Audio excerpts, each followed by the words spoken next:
La réforme fiscale de 2025 pourrait être un tournant décisif pour l'immobilier en France. Imaginez, des taxes sur la plus-value des résidences principales, des locations meublées frappées de nouvelles charges, et même une hausse de la TVA sur les locations Airbnb. Cette réforme pourrait bien transformer le paysage immobilier en France. Alors si vous êtes propriétaire ou que vous envisagez d'investir, restez bien avec moi jusqu'à la fin, on va tout décortiquer ensemble. Bonjour à tous, aujourd'hui je vous propose de prendre du recul et d'analyser les changements fiscaux en discussion pour 2025, mais aussi de voir comment les investisseurs optimistes pourront s'adapter à ces nouvelles règles. Car oui, certaines stratégies permettent encore de tirer son épingle du jeu et je vais vous montrer exactement comment faire dans cette vidéo. Mais attention, ces amendements ne sont pas encore validés et je vous ferai une nouvelle vidéo dès que la loi de finances 2025 sera définitive. Avant d'aller plus loin, pensez à vous abonner si vous ne l'avez pas encore fait. Je partage régulièrement des analyses, des astuces pour optimiser vos investissements et des décryptage des réformes comme celles qu'on va partager aujourd'hui. En vous abonnant, vous ne ratez aucun des conseils précieux qui vous aideront à réussir dans l'immobilier. Alors faites-le maintenant, sinon vous risquez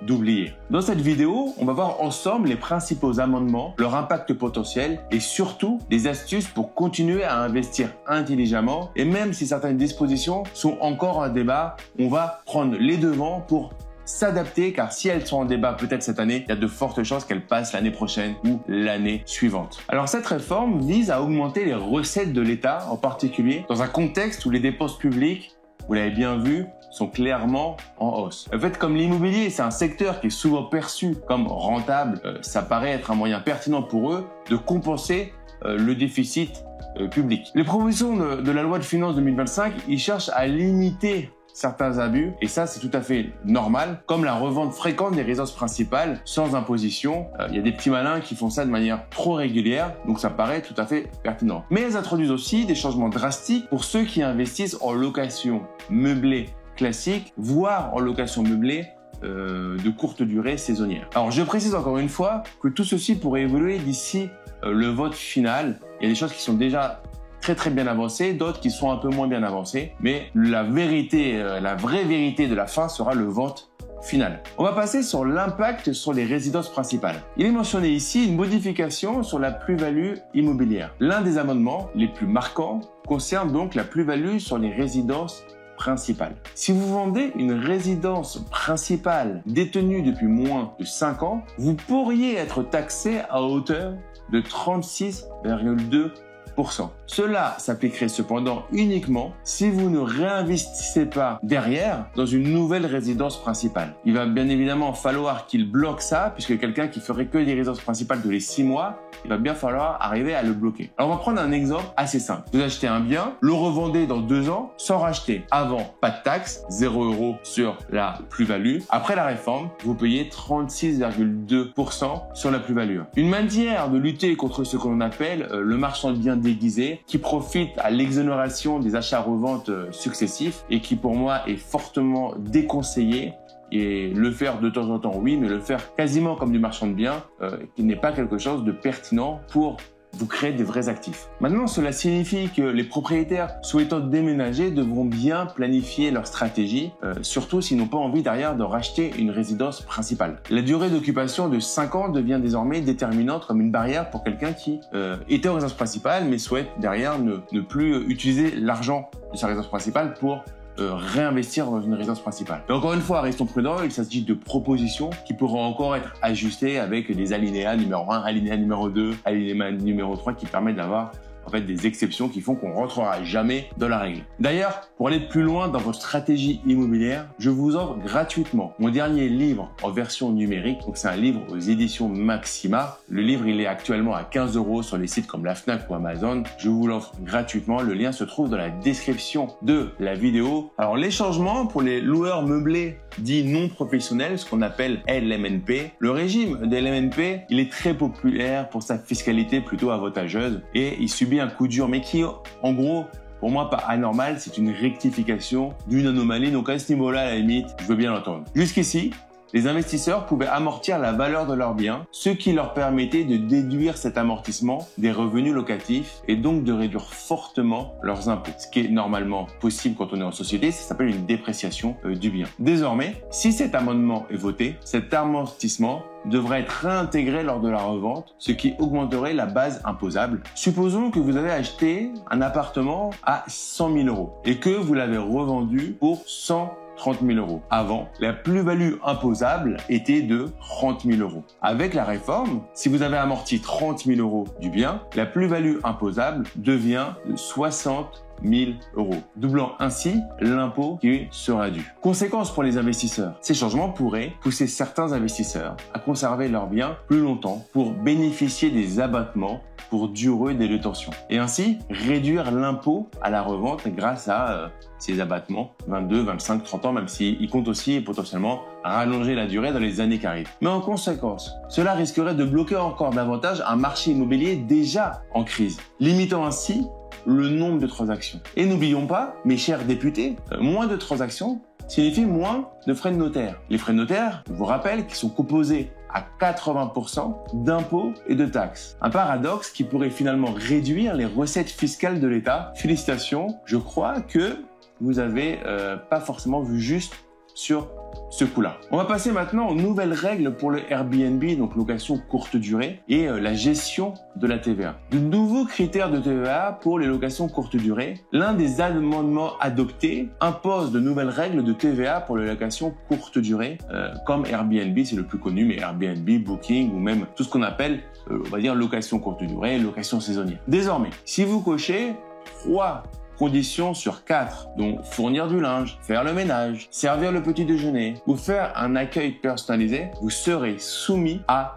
la TVA. De plus, avec cette réforme, les locations de courte durée devront respecter les mêmes règles de diagnostic de performance énergétique, dit le célèbre DPE, que les locations longue durée. Bye bye les logements atypiques qui sont par définition très mal isolés. Concrètement, cela signifie que les hôtes Airbnb devront s'assurer que leur bien répond aux normes énergétiques minimales, comme pour les locations traditionnelles. Cette mesure pourrait limiter le nombre de biens éligibles pour la location saisonnière, en particulier pour les logements anciens ou mal isolés, ce qu'on appelle les passoires thermiques, qui sont pas forcément si graves que ça en location courte durée par rapport à la location longue durée. Mais il faut surtout qu'on soit tous égaux. Ces nouvelles obligations peuvent représenter une augmentation des coûts pour les hôtes Airbnb, surtout pour les propriétaires.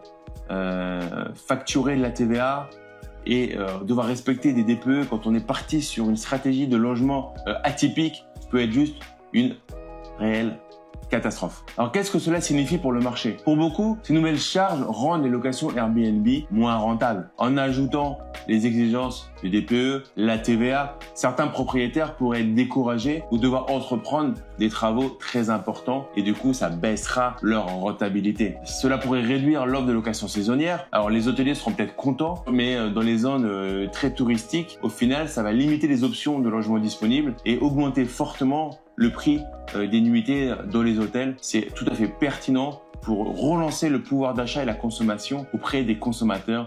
Encore une fois, félicitations, je pense que c'est vraiment bien vu. Et pourtant, je ne suis pas du tout un amoureux de la location courte durée. On va passer au point sur la flat tax et les sociétés civiles immobilières. Si tu veux tout un topo sur les sociétés civiles immobilières, je vous ai fait une véritable formation, donc le lien se trouve quelque part autour de cette vidéo. Mais là, on va parler de l'augmentation de la flat tax sur les dividendes. Pour les investisseurs en SCI, c'est un autre ajustement notable en discussion. La flat tax sur les dividendes, qui est aujourd'hui à 30%, devrait passer à 33%. Là, les discussions sont vraiment pratiquement validées. On devrait du coup avoir une augmentation qui est quasi certaine de 3%, de 10% du coup de cette flat tax, la rendant de 30% à 33%. Cela concerne surtout ceux qui souhaitent se verser des dividendes en fin d'année, ce qui est normalement un choix libre de faire ce qu'on veut de son argent. Mais là, ça va quand même fortement avoir un impact sur la gestion des investisseurs qui sont en société. Alors pour moi, c'est pas forcément quelque chose de catastrophique au demeurant, puisque ça va logiquement mettre un comportement pour les investisseurs de devoir privilégier le réinvestissement plutôt que la distribution de dividendes par l'effet cumulé. Je pense que in fine, au bout de 10-15 ans, c'est beaucoup plus pertinent. Mais malgré tout, pour celui qui veut se verser un salaire grâce aux dividendes, enfin une rémunération on va dire, il y a une perte sèche là-dessus. Alors les stratégies d'adaptation pour les investisseurs, par exemple, investir, on voit bien que ça devient de plus en plus pertinent d'investir en SCI plutôt qu'en nom propre. C'est plus stable dans le temps. Pour ceux qui envisagent de débuter dans l'immobilier ou d'agrandir leur portefeuille, il pourrait être judicieux de s'orienter vers une structure en SCI, même si on voit que la flat tax bouge un peu, ce n'est rien par rapport au séisme qu'on rencontre au niveau de l'investissement en nom propre. Cela permet d'optimiser l'imposition, même si, comme on l'a vu, certaines charges augmentent. De plus, et je vous le rappelle, la SCI peut faciliter la transmission du patrimoine. Si vous voulez tout savoir de la SCI, je vous redis, une vidéo focus dessus à réaliser juste après. C'est un vrai régal. Pour optimiser les locations Airbnb, pour les hôtes Airbnb, le choix des services proposés devient stratégique. Mais imaginez un Airbnb où vous ne proposez pas le ménage, où vous ne proposez pas la lingerie, le linge. Ça me paraît vraiment compliqué. On pourrait encore jouer sur l'arrivée autonome et du coup pas proposer une arrivée personnalisée, mais sur les autres prestations, ça devient de plus en plus tendu. Il y a aussi la possibilité de garder un bien plus longtemps pour minimiser les taxes, on l'a vu tout à l'heure. Pour le LMNP, conserver un bien sur une durée plus longue, de 10 ans ou même plus, va permettre de lisser l'impact fiscal et de compenser l'intégration de l'amortissement dans la plus-value. Et en plus, en LMNP, vous allez pouvoir avoir un abattement sur la durée de détention. Du coup, il va être peut-être plus pertinent à un moment de plutôt faire des travaux, acheter un autre bien pour augmenter son bilan et aller chercher un déficit sur une période plus longue et jouer sur cette durée de détention. N'oublions jamais tout de même que la France a un avantage et garde un avantage unique pour investir grâce à l'effet de levier bancaire. C'est un atout majeur pour les investisseurs en France et il ne faut pas l'oublier. Moi j'ai commencé, je vous mets une vidéo où je vous montre un premier investissement que j'ai fait à l'étranger.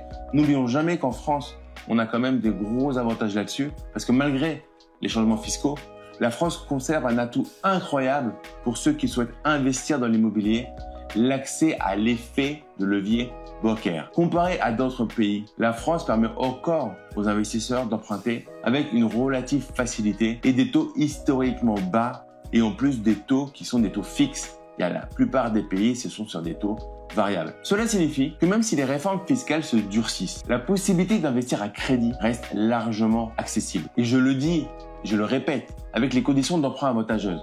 En France, les banques continuent d'offrir des financements à des taux très compétitifs. Et même si les taux ont légèrement augmenté ces dernières années, ils restent bien en deçà de ce qu'on peut observer ailleurs en Europe. Je vous assure, je suis en train de bien me renseigner à l'étranger.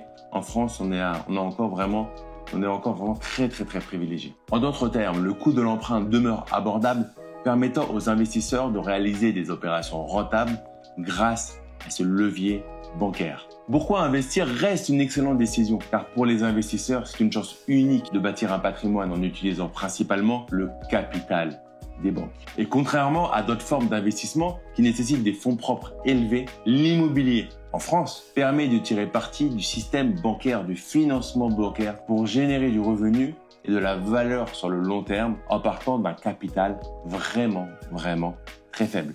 Et même avec les nouvelles taxes, l'immobilier reste l'un des seuls secteurs où il est possible de s'enrichir en partant de presque zéro grâce à un accès privilégié au crédit. Alors soyons optimistes. Malgré les réformes fiscales, la France reste une terre d'opportunités pour les investisseurs immobiliers avec des stratégies bien réfléchies et un accès au crédit que beaucoup de pays nous envient. Il est encore tout à fait possible de réussir dans l'immobilier. Et pour vous aider à vous lancer, téléchargez mon dernier livre gratuitement. Il est à 15 € sur Amazon ou la Fnac. Là, je vous le propose gratuitement. Le lien est en description de cette vidéo.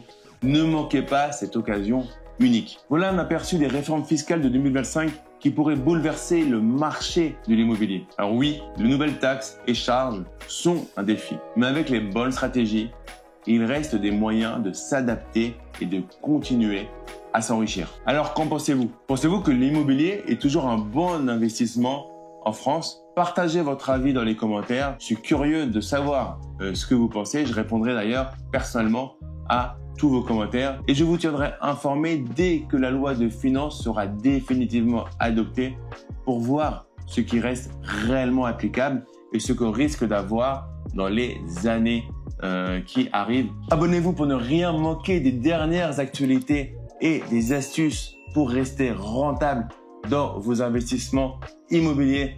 Je vous dis à très vite. Ciao.